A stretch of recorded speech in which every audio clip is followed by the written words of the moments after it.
Yeah, how have you felt about the a lot of the conspiracy theories about it? Dude, honestly, it's kind of been hard to deal with a little bit because, like, going into it, I never really used Randonautica to seek out creepy places. Like, I've found a few like hobo dens that were pretty creepy, and like I've had some generally spooky stuff happen, but I never like tried to look for death or danger or anything. So it was a little bit disheartening to see just that the collective unconscious just seeks fear-based stuff.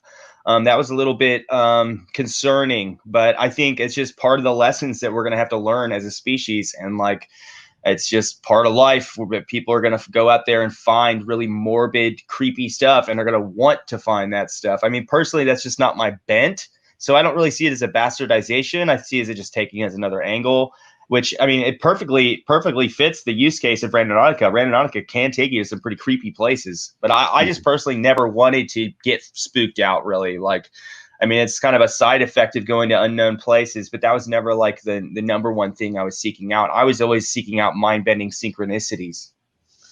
It's kind of a similar case to Aleister Crowley, where he developed magic not as a spooky system, but as something for individual development.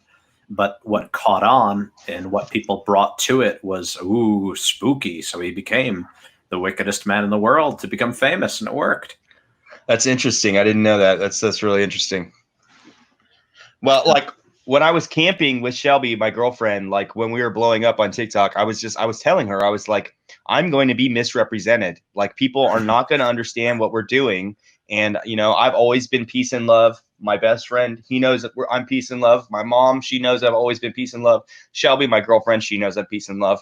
But like the world, I knew they were going to misconstrue me and misrepresent me because we're doing something that's so challenging. It really is challenging to people's worldview that you can influence something with your mind. That should not be possible to a lot of people. So of course they're going to revert to that's witchcraft, that's demonry, that's bullshit science. I mean, it's very challenging, and I want to let people deal with that a little bit and not force it in their faces. But we do have like a paradigm shift level technology that's about to come out to the fore. I mean, like, it's already been out, but it's in secret government projects. I mean, this is about to be publicly available that you can just control stuff with your mind.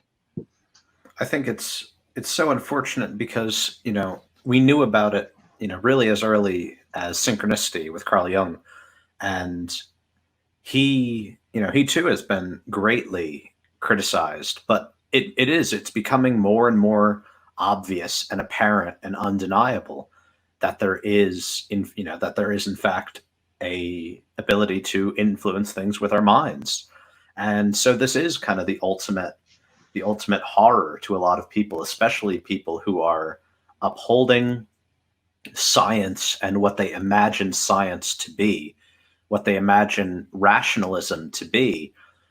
This is kind of the ultimate knockdown of that classical image of enlightenment rationality. This is the ultimate affirmation of, our minds are stranger than we could possibly know at the moment. Have you noticed a lot of people come to you or assume that there's an end goal, like that Randonautica exists for a specific purpose to lead people to something? Yeah. That's like, we always wanted to be kind of ideologically clean in that way. Like, we're not really like trying to push some kind of ideology, or like even this idea that there's like this quantum destiny and that these Mhm. points will lead you to what you truly need to do in life or know in life. Like, I think that's a bunch of hokey baloney. Like, you can like, play around with it, and it's always a fun toy and can give you interesting perspectives, but we're not trying to say that like this is the path, or like this is what you need, or like it's going to give you some secret to the universe. Like, it'll give you an interesting perspective on where you are, but like, I don't think it should be like some, I don't know, like religion. I really don't think it should be that.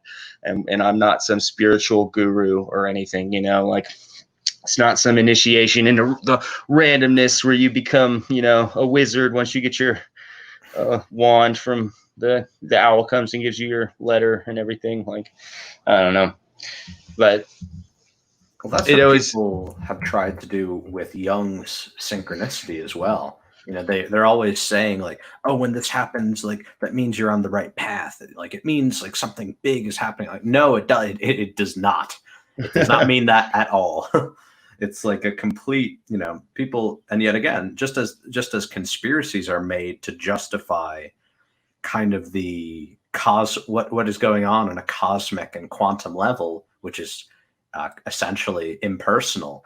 People have to personalize it, either that it's something that's harming them directly or aiding them directly. Yeah, I think like maybe the ego, like you have to have like it has to have some explanation for you, like otherwise, like I think it's just so confrontational to people's worldview that they think we must be up to something when really it's the most like innocent thing. Like we just want to explore random locations. But like I think Pokemon Go, that was like a whole data mining scheme. And so people think, okay, well, randonauting, they must just be monetizing your data somehow. And we really aren't. We really don't even have the data we need to make good decisions about developing our own app, because we've gone so overboard with like privacy, and like we really want to make sure everybody's information is private. Like we're one of the few apps that do not sell people's user data to third-party services. So we just count your blessings for that. So here's something a lot of people use as kind of a cudgel to deride it as deeply conspiratorial. You can check out the rest of my conversation with Comrade, or Josh, the creator of Randonautica, here on YouTube or on the podcast Meme Intelligence Agency on Spotify or any other podcast format. Thanks for listening.